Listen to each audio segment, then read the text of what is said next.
Hello, all you rabid Lions fans, and welcome to Lions on the Prowl. News, rumors, and debates from the fans' perspective. Here's Jim and Quinn.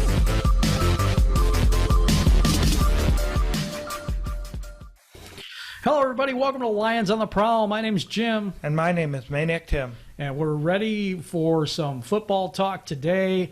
Today, we're going to talk about something that's out of the Lions' control, out of their grasp, out of their, out of their hands. Let's put it that way. But it's something that happens to them almost every year. And we're talking about poor officiating or downright cheating. Yeah.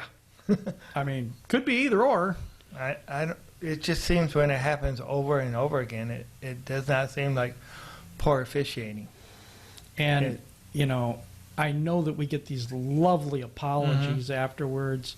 And NFL, you can take your apologies and shove them right up your ass. Yeah. Pretty much. Because it's ridiculous. It's absolutely ridiculous. How do you take games away from us and then just give an apology? Yeah, and don't do anything to correct it as far as for that game. Or that'll benefit us in any way whatsoever. Right. And then you just let them get away with it again.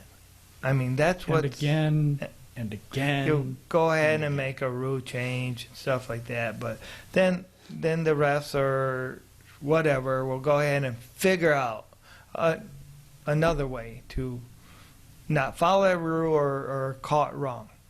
Exactly. I mean, it's just ridiculous how many games one team has been lost because of your guys' mistakes. Yep. There's no accountability.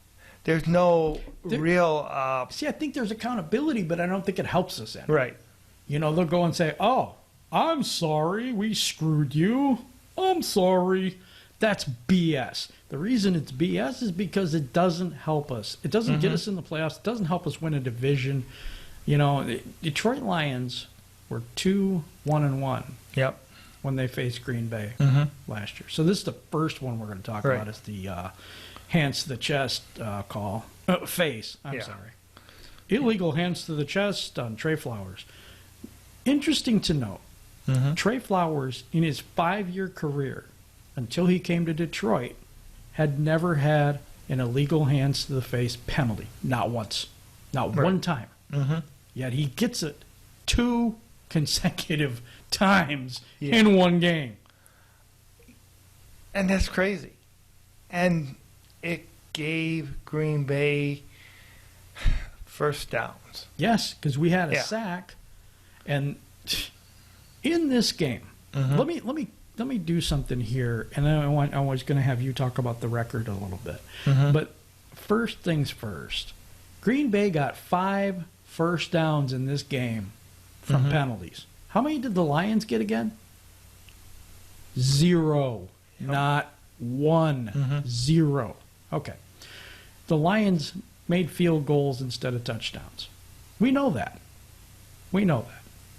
So the Lions didn't do enough to win. Now I'm going to address the rest of the folks that are listening to this video right now.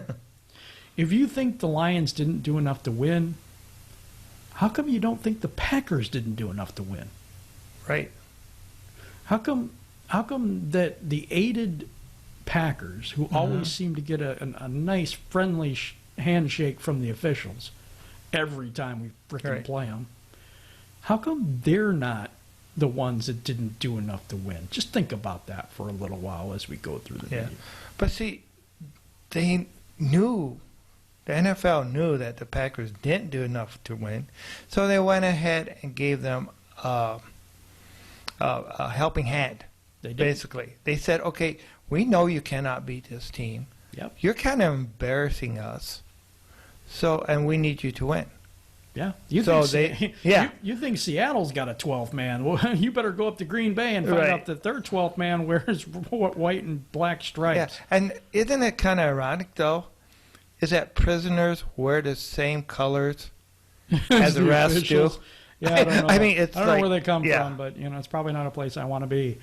So also, I looked this up. I thought, man, in that Green Bay game, we must have been really screwed in penalties because we always are. The Packers got 6 penalties for 48 yards. Lions got 8 penalties for 50. And I want to say something about that.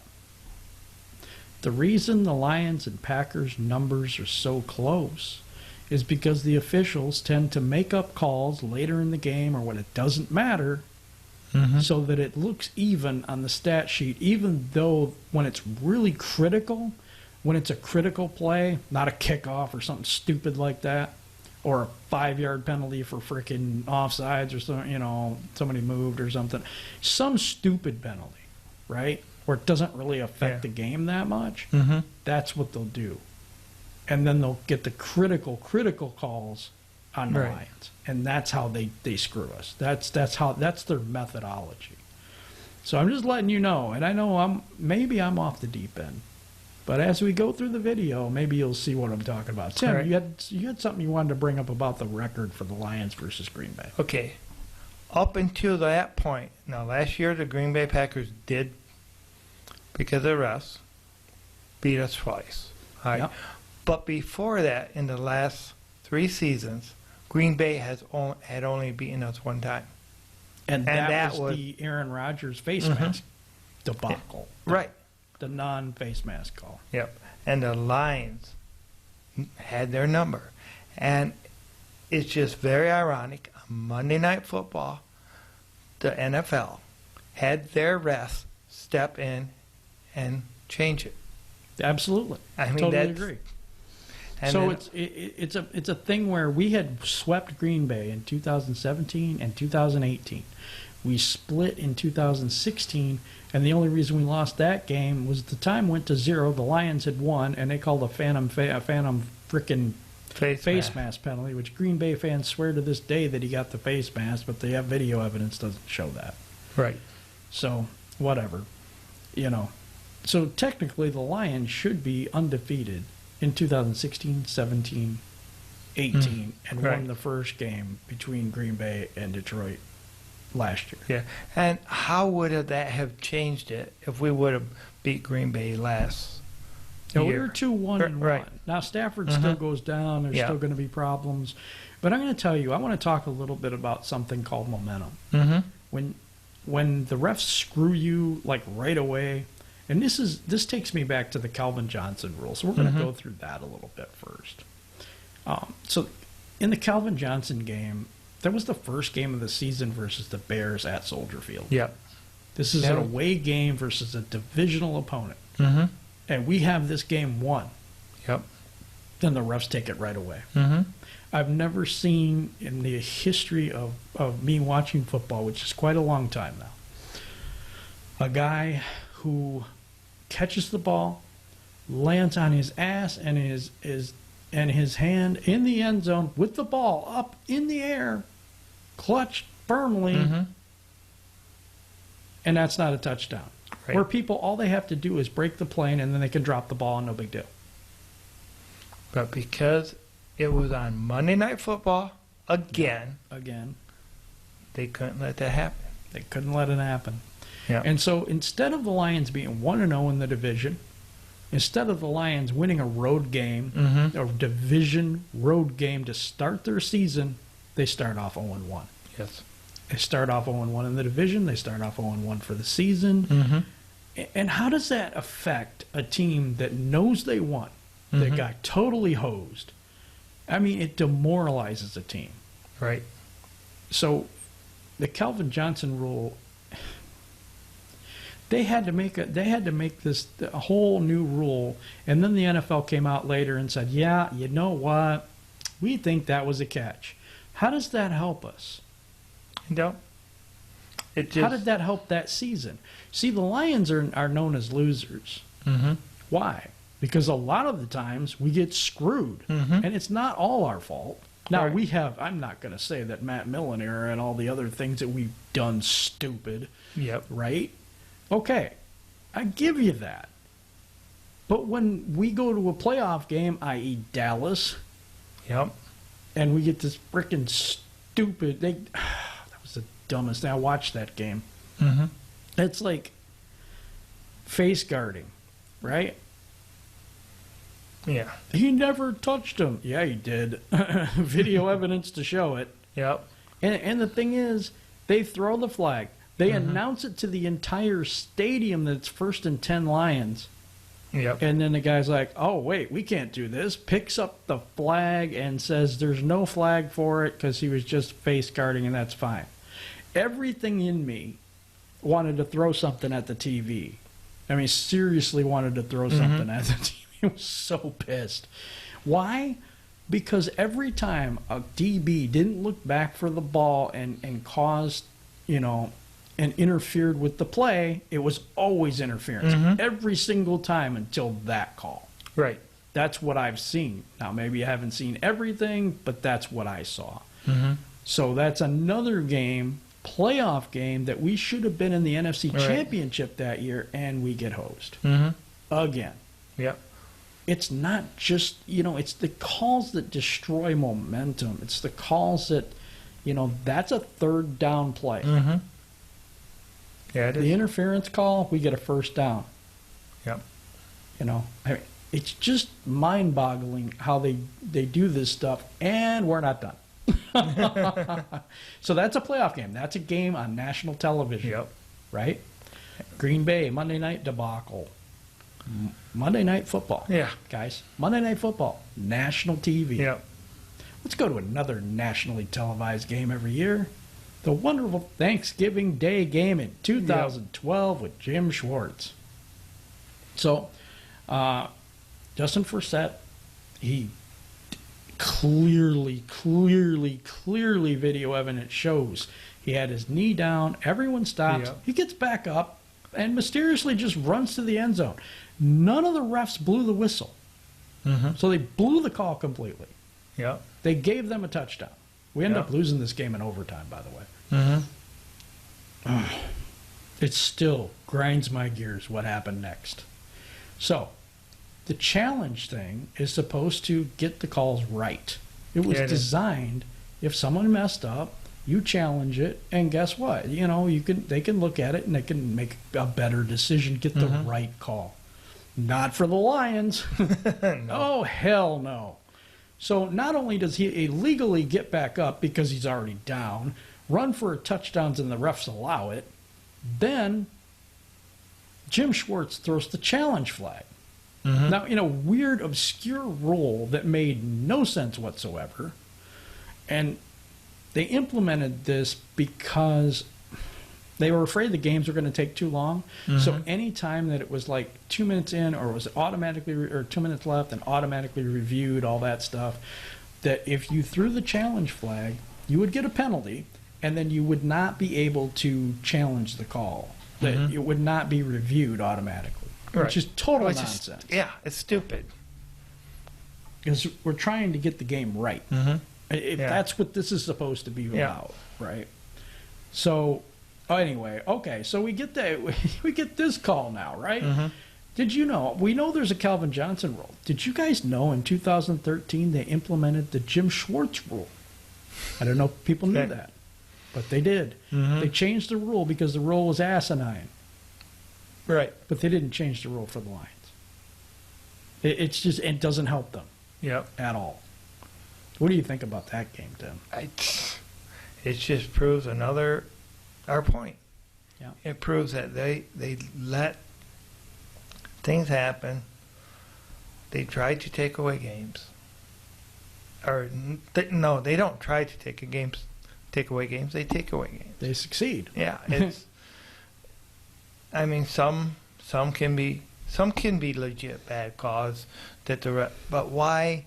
It just seems like if you know that you have trouble cheating this team and you really wanted to correct it, that you would be more cautious to get it right the next time instead of doing it again. Especially on national TV. Right. Which they seem to do all the time. Yeah. Another Monday Night Football game. We're going to go into this one now. Yep. Monday Night Football. Seattle. We stroll into Seattle 0-3. Yeah. The team was not that good, but they had played a really, really good game. Right. And they had a chance to win the game. Calvin Johnson gets the ball punched out by Cam Chancellor. Yes. and it goes in the back of the end zone. Mhm. KJ Wright bats the ball out of the end zone, which we thought at the time, we didn't know that it was an illegal play. I don't think anybody knew it, outside of Dean Blandino and a couple other folks. So we're like, that's just the Lions' luck, which Yeah. we'll talk about as well. But that's just the Lions' luck. I mean, how in the world do you get things like this happen to you? You know, but then after the game, we start realizing, and it was the next day for me because that was very late for me.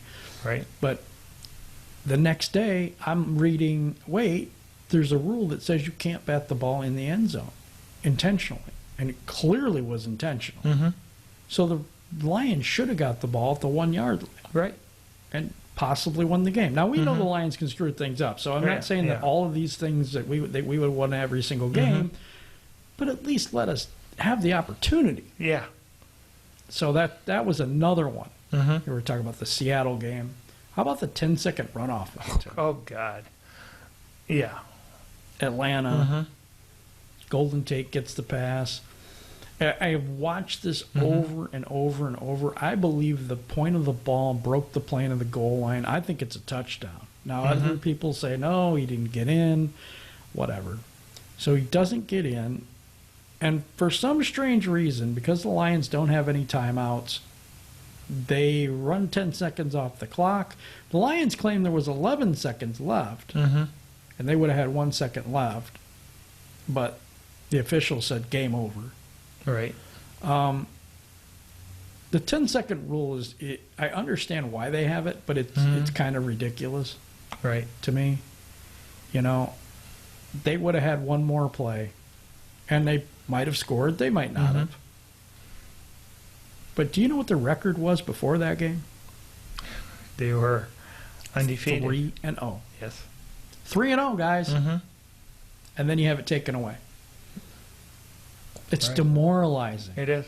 It's I've watched players, coaches, you know, people just facepalm on the sidelines. I remember Jim Schwartz's vein, like right here, and it looked like he was going to have a freaking heart attack just about every game Yeah. because of the stuff that happened. Reggie Bush on the sideline one time, I could see him. We call it lionized. I haven't heard that term in quite a while, but what it means is that somebody comes into Detroit and they feel like they're going to change the world and everything's going to be wonderful, and then they get this thing that keeps happening to the Lions, like Trey Flowers with the hands to the chest call. I'm going to keep saying it because it was stupid and wrong. That's why I'm saying it that way. And Reggie Bush just looked, I mean, the look on his face of disbelief on the sidelines as these things were being called over and over and over again against this team, it looked, you could see it crushed him. Yeah. It's like you're doing your best. You're trying to compete, trying to do things right, trying to win, and then the NFL lets the refs go in and do that. The No Fun League, by the way. No, I'm just kidding. I got plenty of NFL jokes.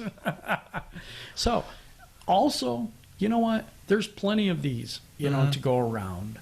And am I missing any, Tim, or do we get all of them? Or we get, I mean, I'm sure there's At more. least it's for the recent one, the real recent history. And I'm sure there's more.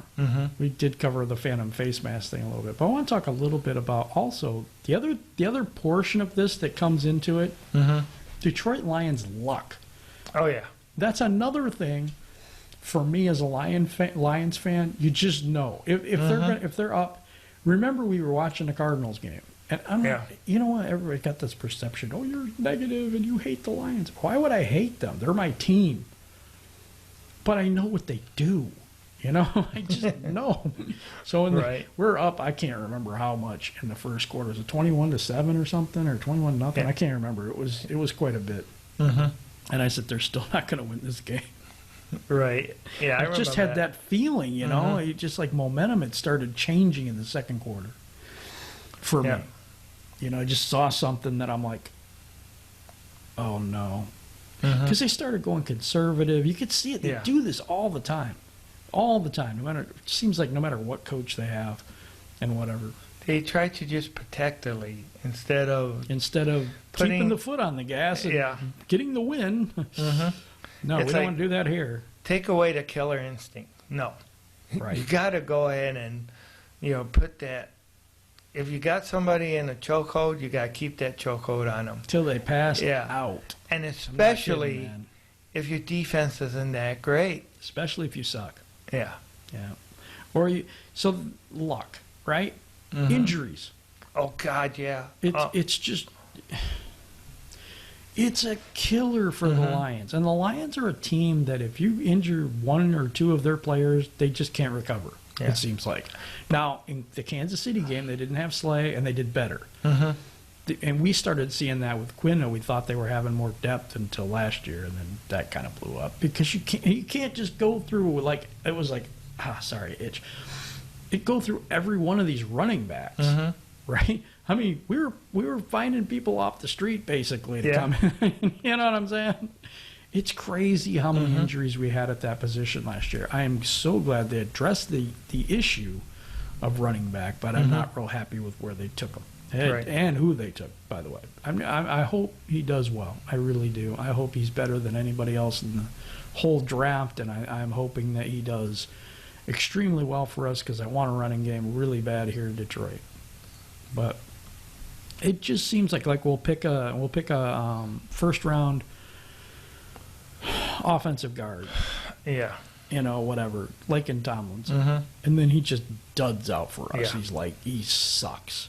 We trade him to San Francisco. Oh, guess what? He's in the Super Bowl. Right. Kyle Van Noy. Same freaking thing.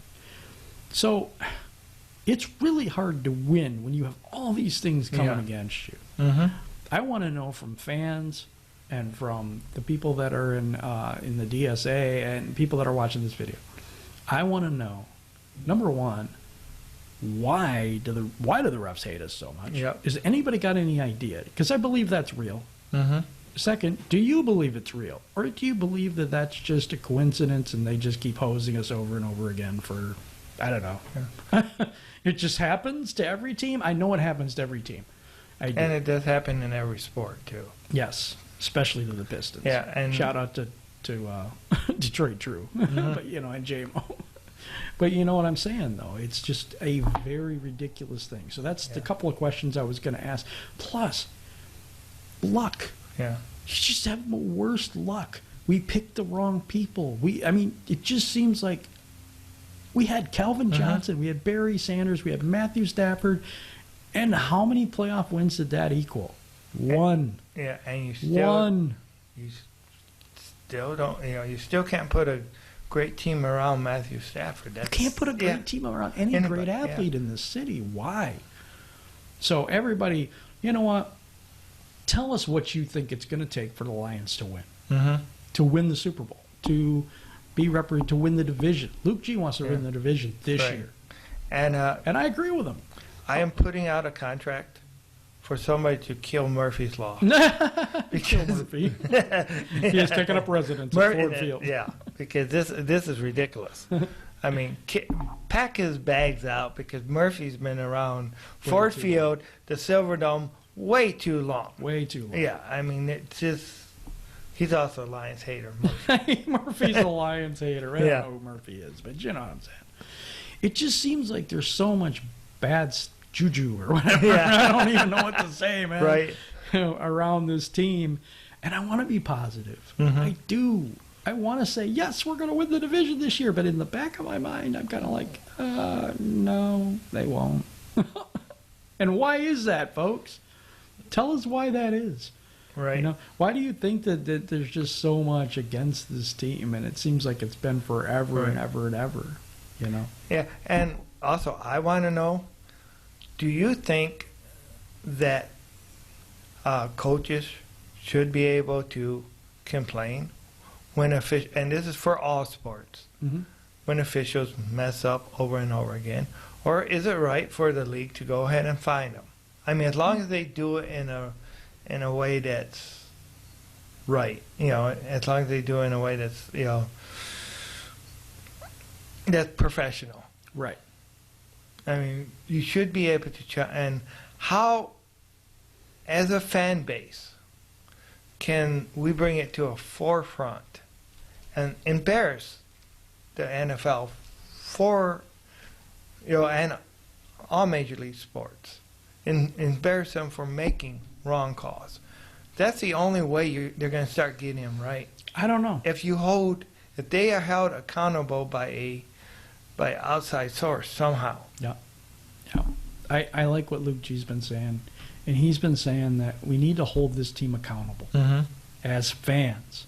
We need to expect, and I think you said this too, Tim, that we need to expect more out of this team. Yep. That we can't just settle for 8-8 and maybe knocking on the door of the playoffs. We can't accept that anymore. Yeah. And that is not why Matt Patricia was brought in, right, to go ahead and get us back to where we were before. Exactly. And that's why Luke is so critical on him, and so am I.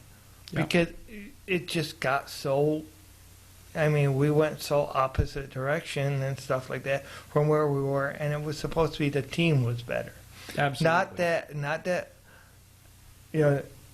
the team was bad and they didn't build on Caldwell, they didn't build it right. The team was better than 9-7. Yes.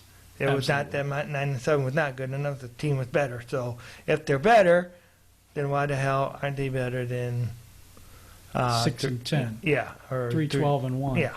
Why? Well, why? injuries was one reason Yeah. in that second year. And there was a hell of a lot of injuries last year. But there's another thing to this.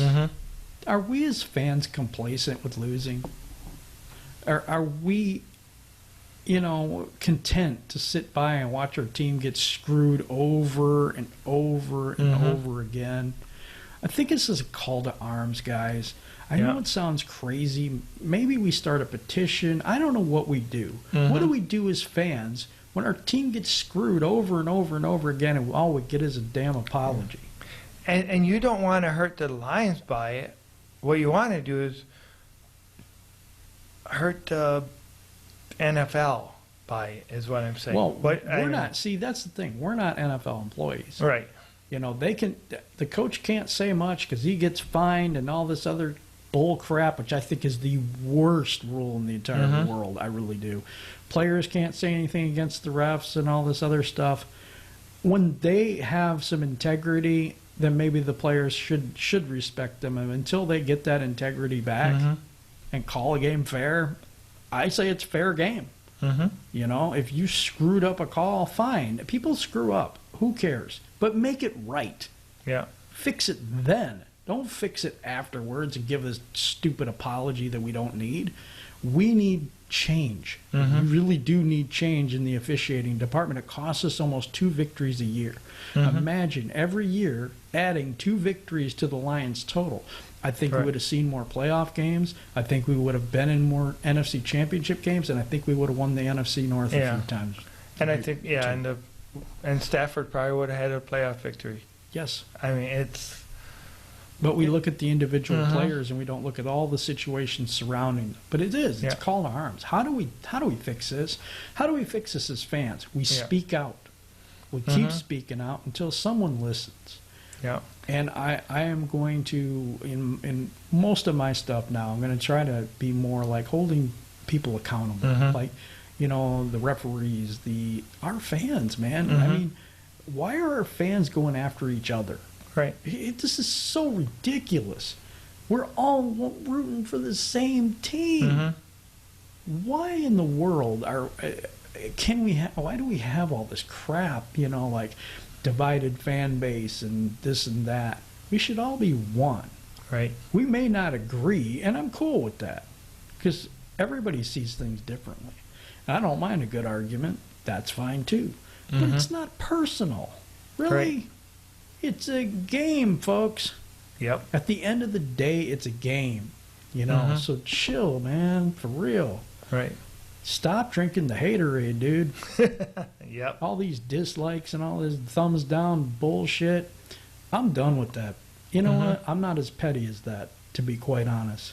I don't care if you dislike all this. I don't even care. I'm just putting my message out there, guys. That's it. Right. I ain't worried about anybody else. I'm not. Yep. I have friends out here. I do this on my own time. I do a lot of other things. And I'm not worried about your dislikes. I'm not worried about your thumbs downs or anything like that. I just wish that we could all, as a fan base, support each other, help each other to grow and to become something in this space, in this YouTube space. Sorry, I was on the soapbox for a little bit, but it just got in me, and I had to get it out. So, you know what? Everybody out there, I respect you. You know what I mean? I try very, very hard to be the best I can be, you know, as a person to every single person out there, you know. So I'm like, it's cool, you know. It just doesn't make any sense why there's all the hate sometimes. Right. It's true. So anyway, I guess we're done now. I think I talked enough. So no, we really appreciate being a part of the DSA. And please, the links are below. Please subscribe to them too. They got good content coming out. Yes. I mean, you know what? You may not agree with everybody, and that's cool. But you can open your mind to a different set of ideas, you know, and maybe you'll get a different perspective on what you see too. And you can implement that in your shows and the things that you do. But anyway, we really appreciate everybody out there. Shout out to Dose of Diane or Dia. You know, I screw that up every time. I like the kid. I really do. Really good guy. And, you know, just everybody out there, you know. Oh, and Glover Quinn doing that DB room. That is amazing. You need to check that out. If you haven't checked it out yet, it's the DB room. It's by Glover Quinn, former Lions safety. And he's teaching NFL football. He's had Darius Slay on. He's had Jeff Okuda on. I think he's doing really good work. And if you could go subscribe to his channel as well, I'm going to try to add that into the description as well. We also had a new YouTuber, and it was Right or Wrong, and he's really, really good. He's a kid, but he's doing really good, and shout out to you too. And everybody out there creating content for the Lions, I appreciate you, and I do watch a lot of your stuff. So everybody take care. And Tim, take us home. All right. Now stop the BS. Go Lions. Lions on Prowl. Lions one pride. And one thing I wanted to leave you with on this week is the only animal in the whole jungle that can defeat a lion is a zebra. Take care, everybody.